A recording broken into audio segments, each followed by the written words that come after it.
an acrylic case for that, okay? Holy cow. Do not bend the cardboard. I'm taking this back to my car right now so it doesn't get damaged, but oh my gosh. Never thought I'd find this at the swap meet.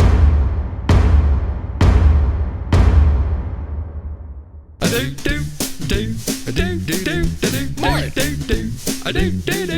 Mort.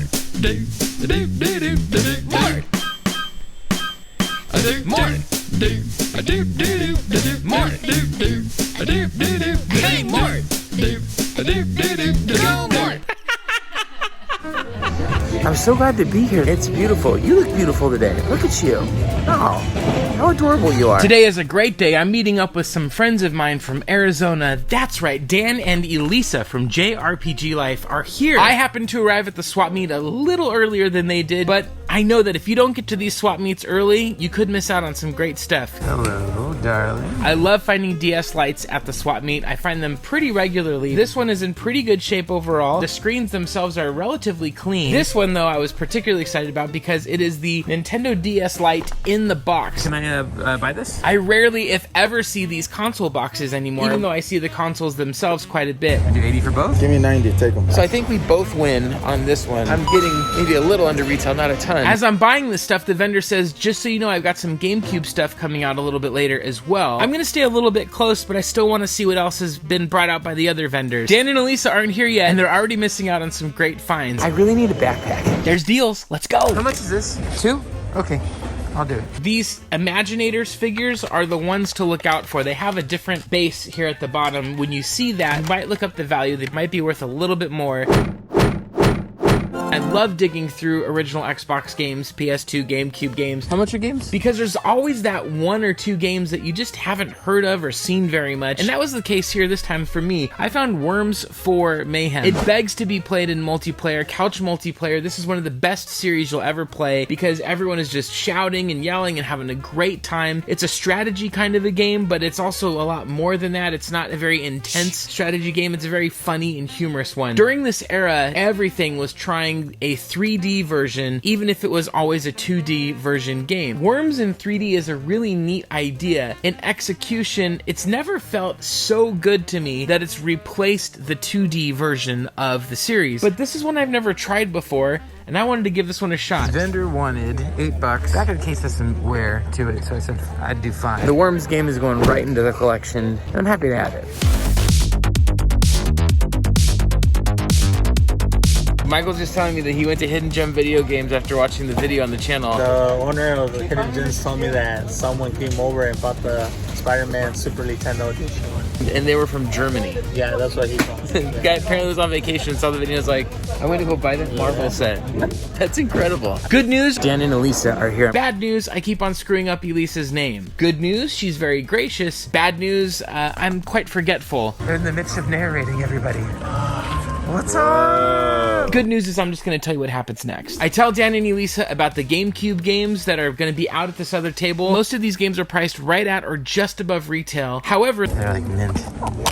And most copies of the games here have their manuals included. $15 each. Okay. Now this looks like it's a shovelware game that shouldn't be worth much more than $5. Usually this game resells for a decent amount of money. Arguably the best stealth game ever made. This version on the GameCube rarely comes up very much anymore, but it's still a pretty affordable game. If you really want to own this game though, you've got to get it on the original Xbox. Most of, if not every Splinter Cell game on that console is backwards compatible in 4K on the Xbox One Series X or the Xbox One X. You just throw the disc in and it downloads and it plays, and it's in a 4K transfer of the game, and it looks great. This is still really cool from a nostalgia perspective and a hard to find GameCube game these days. This is a really fun racing game, especially in this generation. It came out right at that time as the Xbox 360 and the high-def consoles were coming into the picture, so there is an Xbox 360 version, and that is also the preferred one to play if you want to play this game, but for the GameCube, it's still one to definitely look out for.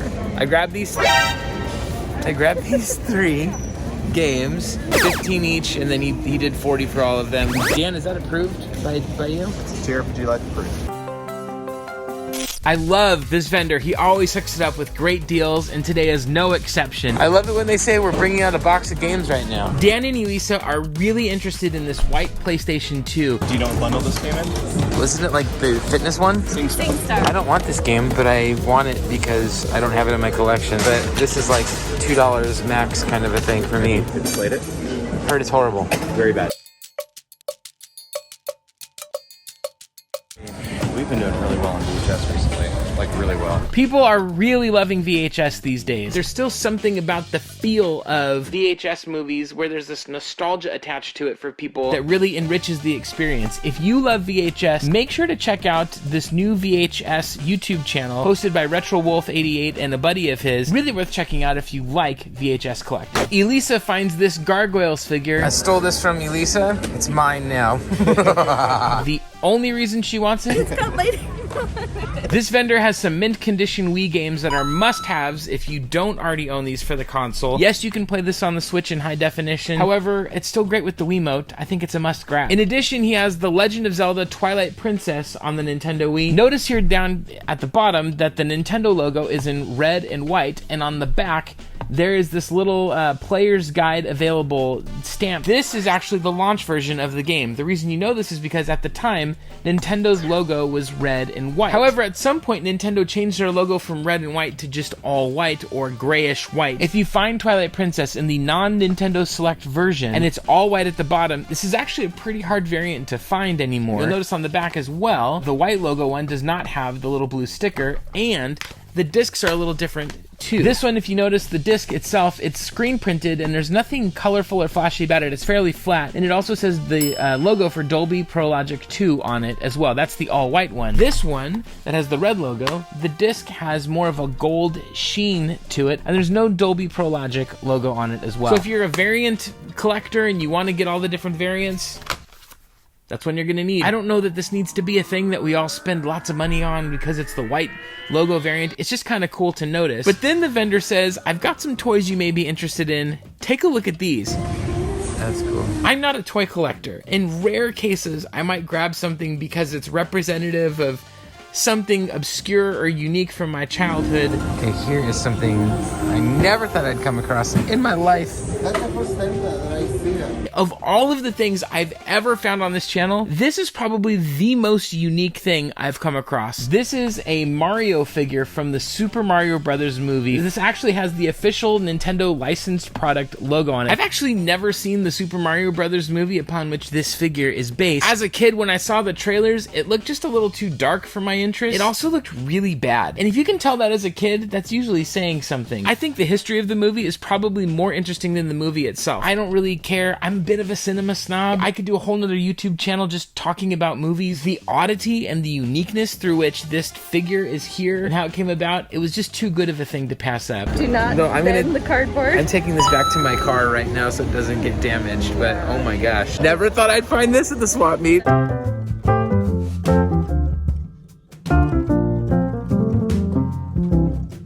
So Ryan, did you find anything this morning? Actually, yes, I did.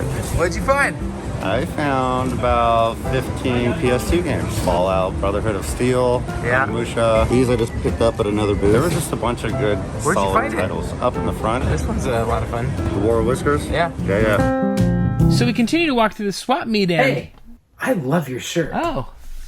You mean, this one right here? Yeah, I'm not sure if you noticed, but I'm wearing the same shirt as well. Indeed you are. You look really great in that shirt. Okay, I cannot tell you the amount of times I have been told that since wearing this very shirt. I mean, like, constant, non-stop, effusive praise. I even bought the second color just to keep the compliments flowing in, you know? I can't disagree with that logic.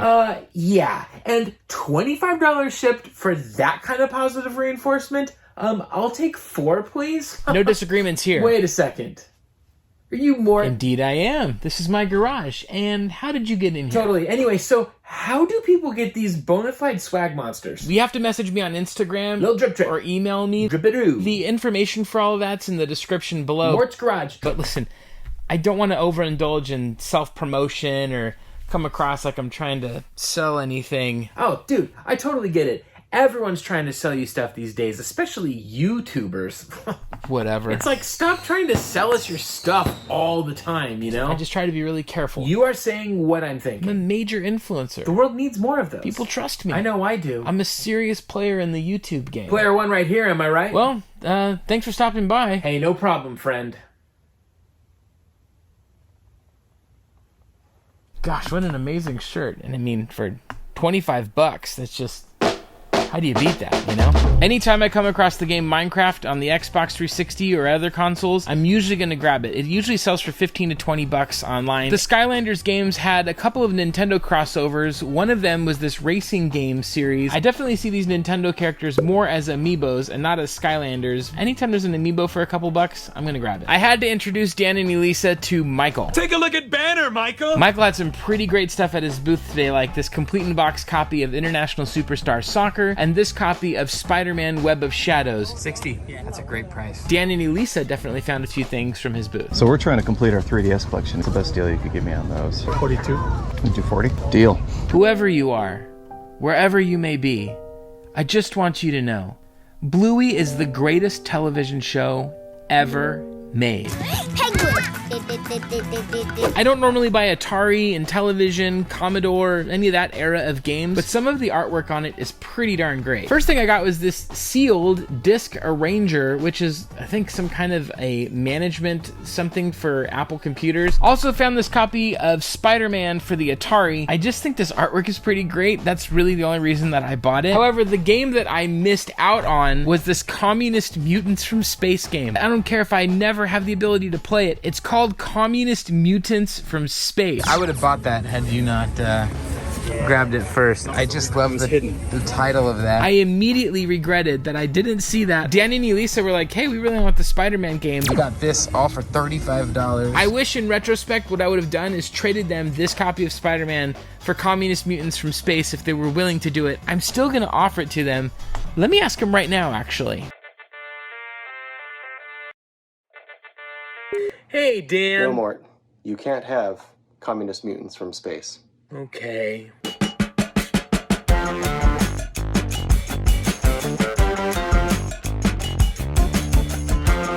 Vendor had this Nintendo 64 shirt for pennies. It's double stitch, so you know it's not retro. I also grabbed Rainbow Six 3 for the Nintendo GameCube. This version of the game is okay. $5?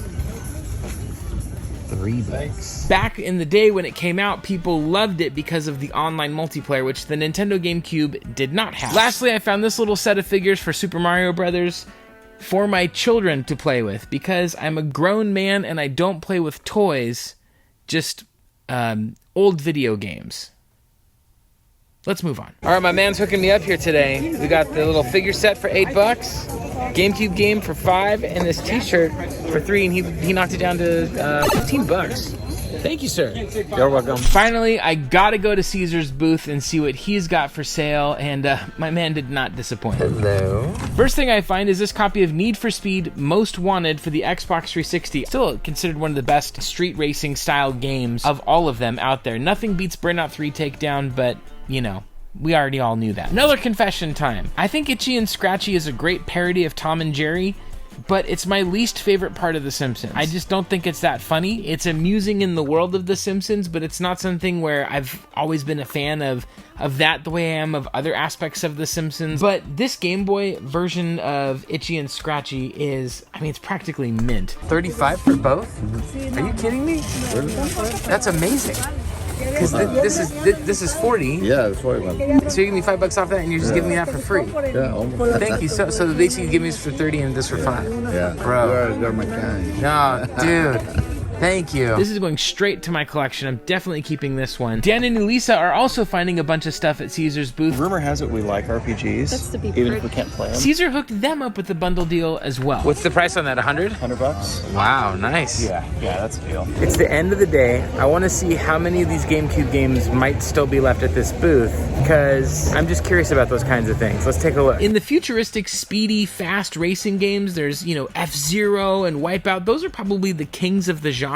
Even though Extreme G3 didn't get as much acclaim. I love this one because it feels different than those other two series. The way that the weapons work in Wipeout with you nudging into a wall and then coming to a complete stop versus the way the weapons work in this one. The way that you feel the speed in F-Zero and Wipeout versus the way you feel the speed in this game. There's just something really special about the track design, the way that it looks, the way that it feels. I'd love to see Extreme G come back because they really had something special in their hands. And I think with a couple more refinements, they would have had a can't-miss game franchise.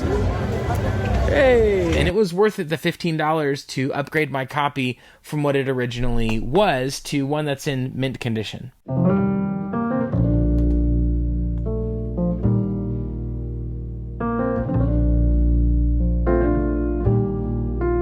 We've had a very fulfilling morning. Very much so. Look at this bag of goods. One of the most surprising finds I've ever found with that Mario figure and all this GameCube stuff. I love being here. Thank you for watching the channel. Thank you for hanging out. And I'll see you next time. Thanks.